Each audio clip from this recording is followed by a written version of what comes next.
Right now, as you listen to these words, there are two of you present. There's the you that's hearing this, thinking about it, perhaps agreeing or disagreeing, and then there's the you that's watching that first you do all of this. Most people live their entire lives without ever meeting that second you. They mistake the chattering, commenting, judging mind for their true self, never realizing they're living as prisoners in a jail cell whose door was never locked.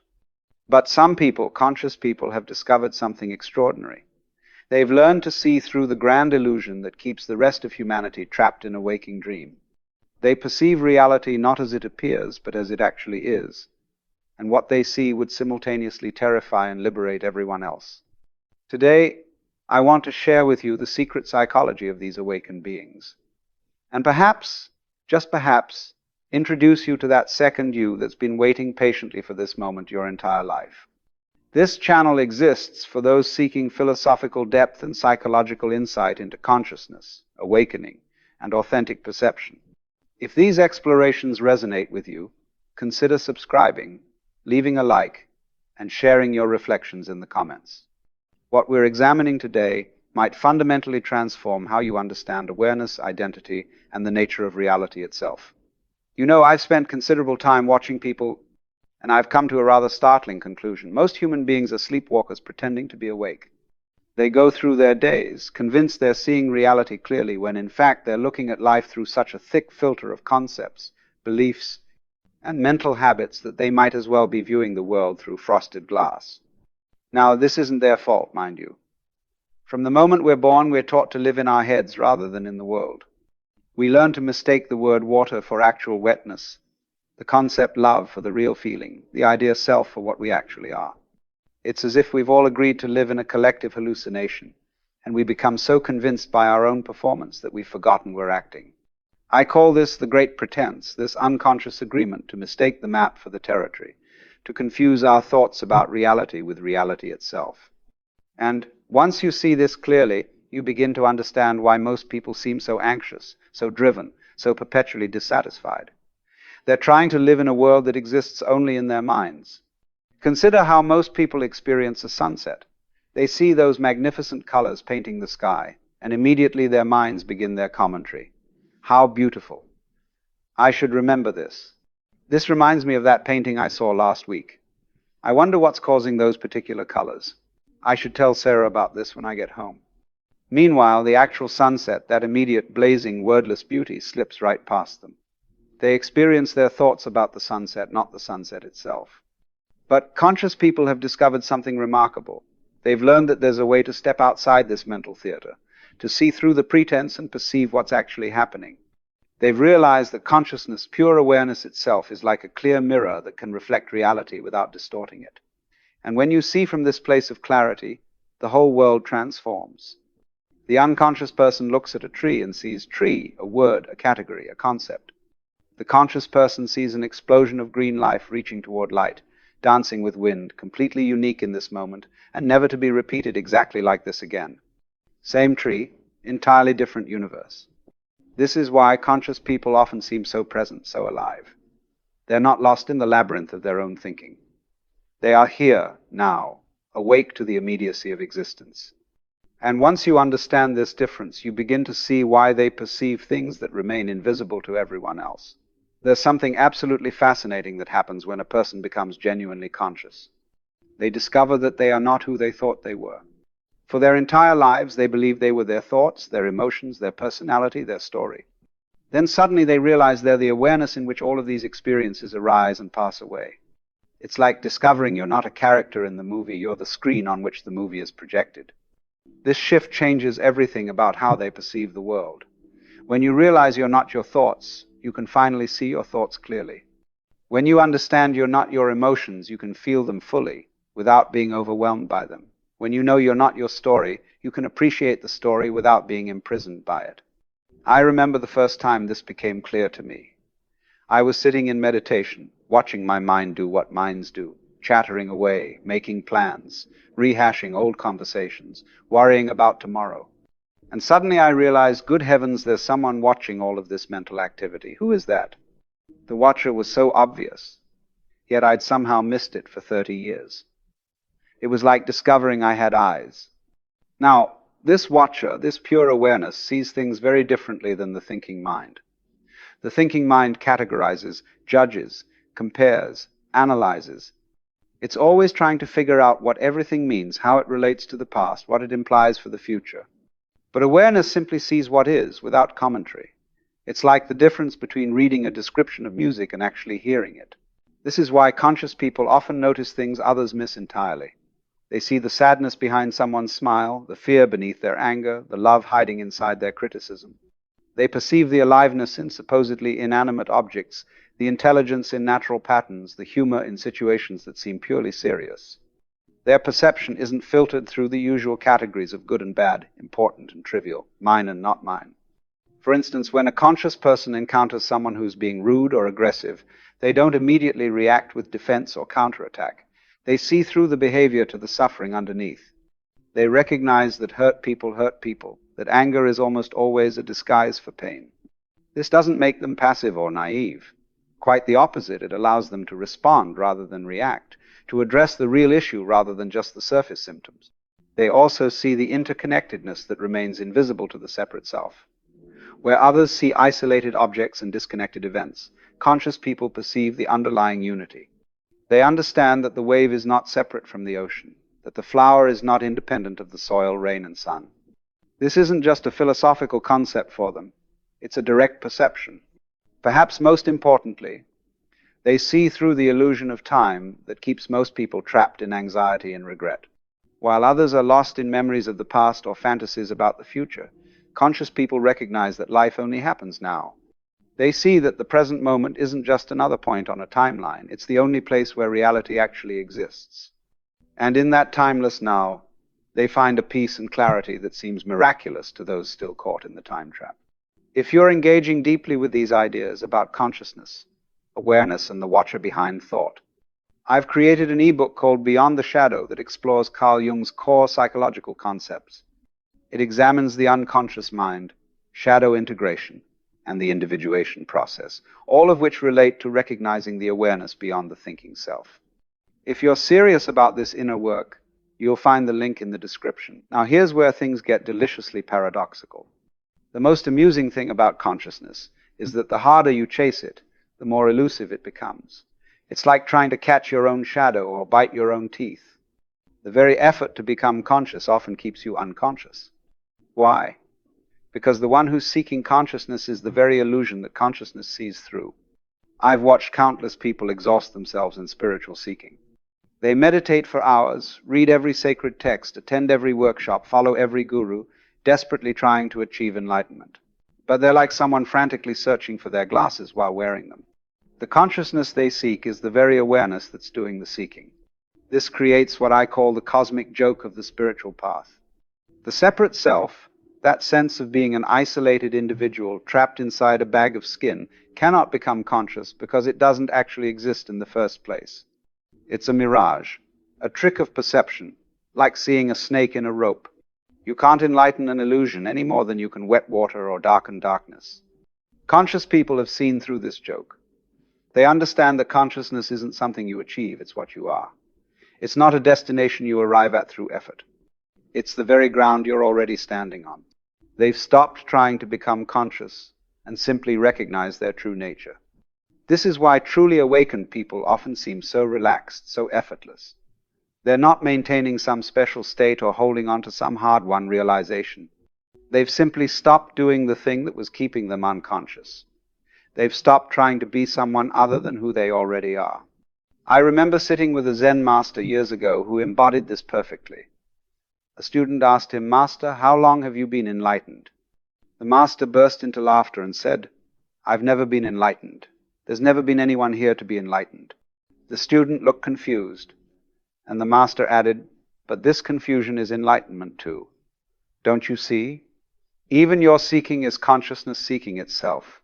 This is the beautiful absurdity that conscious people perceive. They see that everyone is already what they're looking for.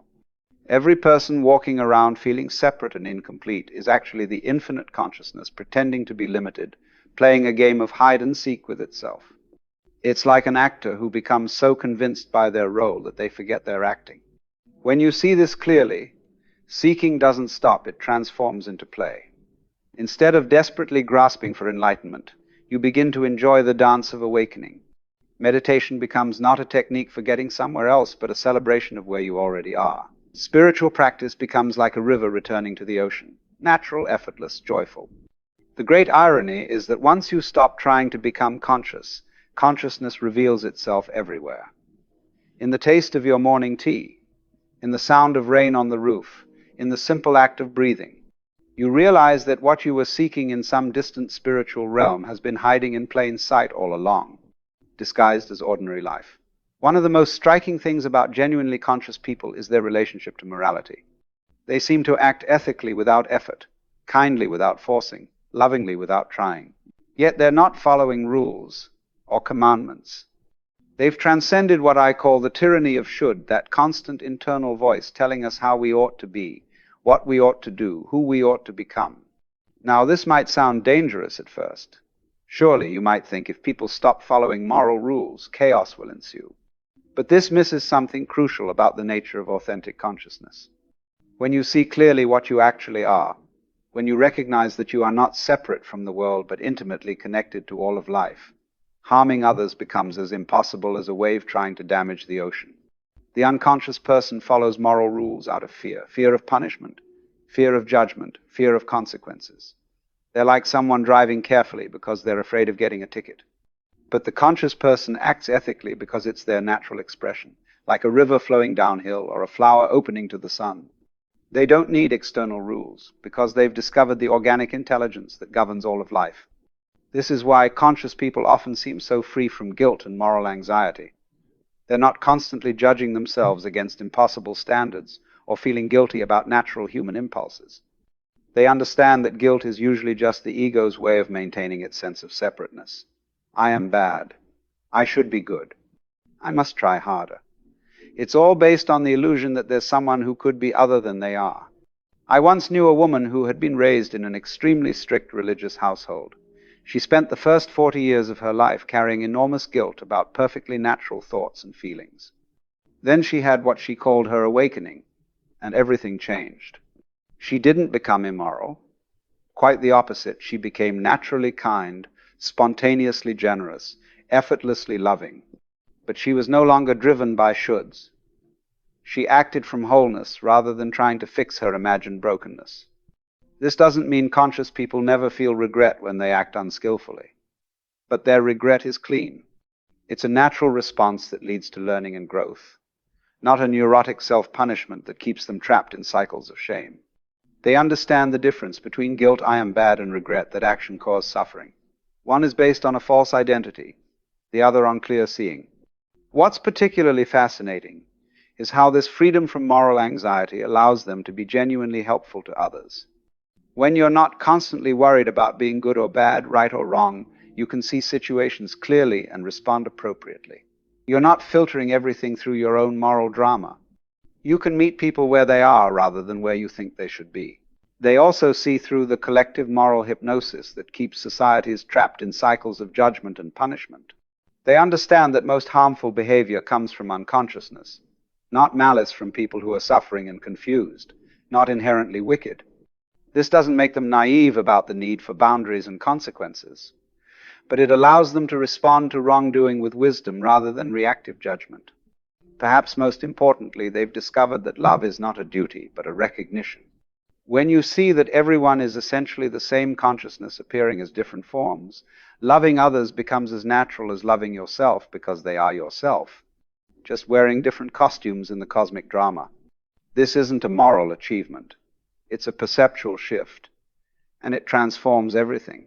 For those wanting to explore how to work practically with these insights about morality, shadow, and authentic action in daily life, I've also created Dialogues with the Unconscious, a 30-day practical guide for applying Jungian psychology through exercises in shadow work, active imagination, and integrating unconscious material.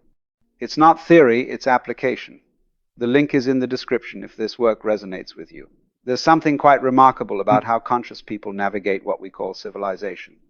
They participate in society without being hypnotized by it.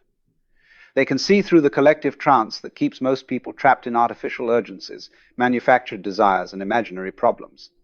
It's as if they're watching a fascinating play while everyone else believes they're living in the only possible reality. You see, human societies are built on shared agreements that most people never question. We agree that certain pieces of paper have value, that some people have authority over others, that success means accumulating particular objects or achieving specific positions. These agreements aren't inherently good or bad. They are simply useful fictions that allow large groups of people to coordinate their activities. But somewhere along the way, we forgot they were fiction. Conscious people see through this social hypnosis without becoming cynical or withdrawn.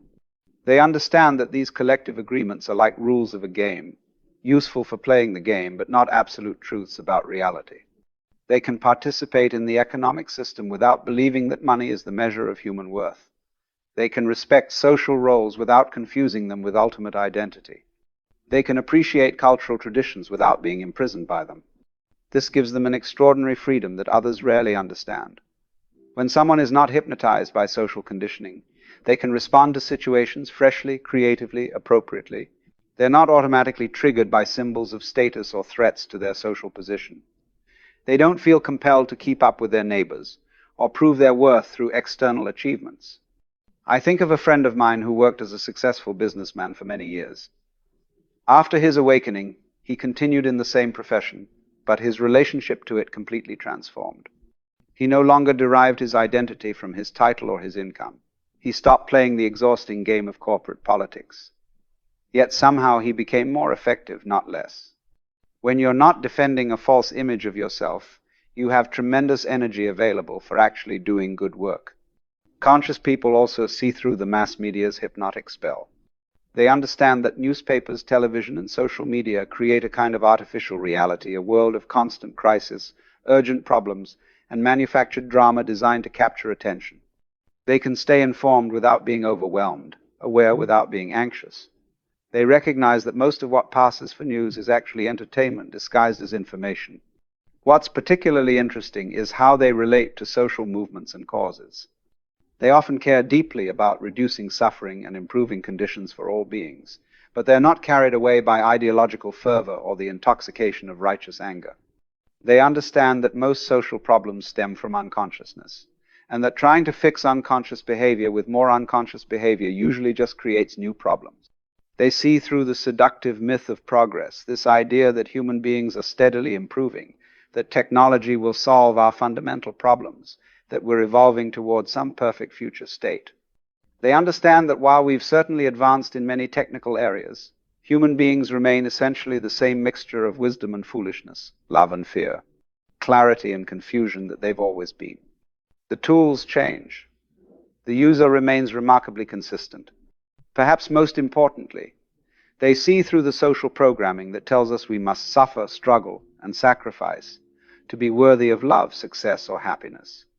They recognize this as perhaps the cruelest hypnosis of all, the belief that joy must be earned, that peace is something you achieve after you've solved all your problems, that contentment is a reward for good behavior. They've discovered that these qualities are your natural state when you stop doing the things that disturb them. Of all the perceptual shifts that occur in consciousness, perhaps none is more profound than the transformation in how time is experienced. Conscious people have discovered something that sounds impossible to the ordinary mind. The present moment is the only time that actually exists. The past is memory. The future is imagination.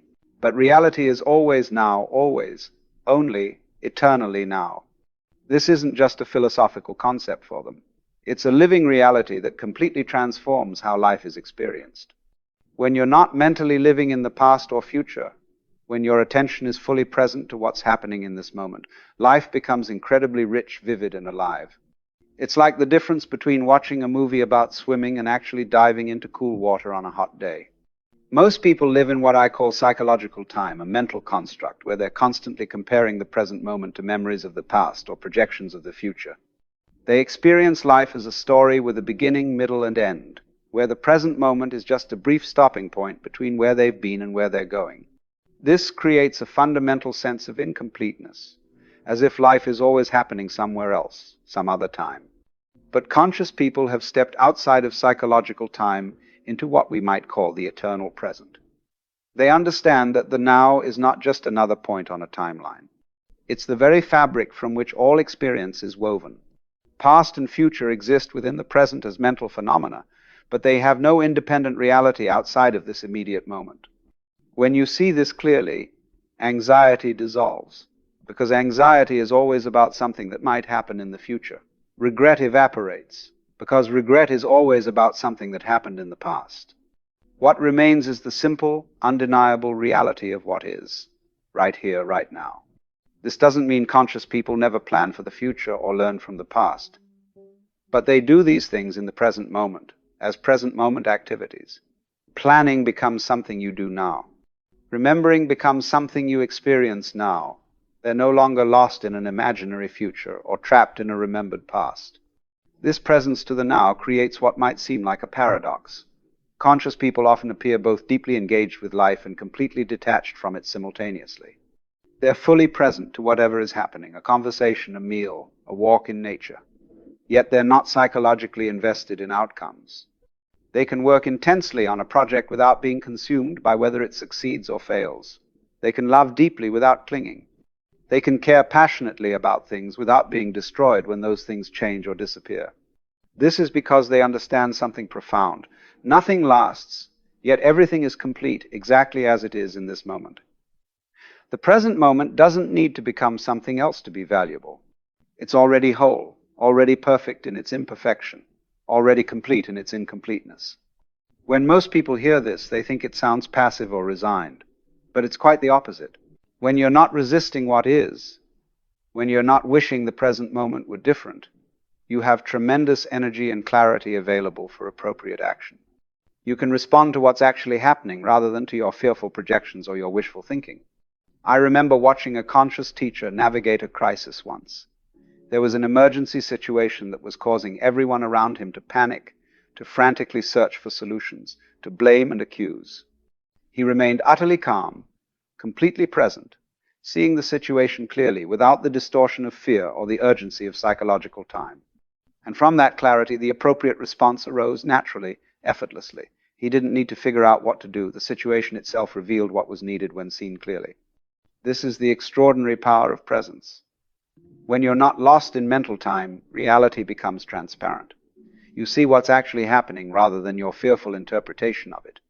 And from that seeing, right action emerges spontaneously. Perhaps most beautifully, living in the eternal now reveals something that remains completely hidden to those trapped in psychological time: the sacred nature of ordinary existence. When you're fully present to this breath, this step, this sip of water, life stops being a means to an end and becomes an end in itself. Nothing needs to be other than it is for you to be complete. You're not waiting for some future moment when you'll finally be happy, finally be at peace, finally be whole. You recognize that wholeness is here, now, always has been, always will be, disguised as this exact, unrepeatable, perfect moment. So we've come full circle, back to where we began. The recognition that there are two of you. The first you, the one who thinks and plans and worries and hopes, is not your enemy. It's a useful function, a valuable tool, but it's not what you are. The second you, the awareness that watches all of this, the consciousness in which all experience arises, this is your true nature. And conscious people have simply recognized what was always obvious yet somehow overlooked. You are not the character in the movie. You are the screen. You are not the waves. You are the ocean. You are not the thoughts. You are the awareness in which thoughts appear and disappear. This recognition doesn't require years of spiritual practice, though practice can be helpful. It doesn't require special abilities or rare experiences. It simply requires looking clearly at what's already here. Right now, as you listen to these words, notice the one who's listening. Notice the awareness that's present for these thoughts, these feelings, these sensations. That awareness, that's you. That's what you've always been. And from that recognition, everything transforms. Not because you've gained something new, but because you've recognized what you've always been and somehow forgotten. The prison cell door was never locked. The freedom you seek is the freedom that's seeking. The consciousness you're trying to achieve is what's trying to achieve it. Perhaps now you can laugh at the cosmic joke. Perhaps now you can rest in the eternal present. Perhaps now you can meet that second you that's been waiting patiently for this moment your entire life. Welcome home. If these explorations have resonated with you, subscribe to this channel for more philosophical and psychological depth. Share this with someone who might be ready to meet their second self. Leave your reflections in the comments. I genuinely want to know, have you ever noticed the watcher behind your thoughts? For those ready to go deeper, check out Beyond the Shadow for understanding Jung's core psychological framework, and Dialogues with the Unconscious for practical 30-day exercises in shadow work and consciousness exploration. Links are in the description. Remember, you are not trying to become conscious, you are recognizing that consciousness is what you already are. Until next time, keep watching, keep seeing, keep being.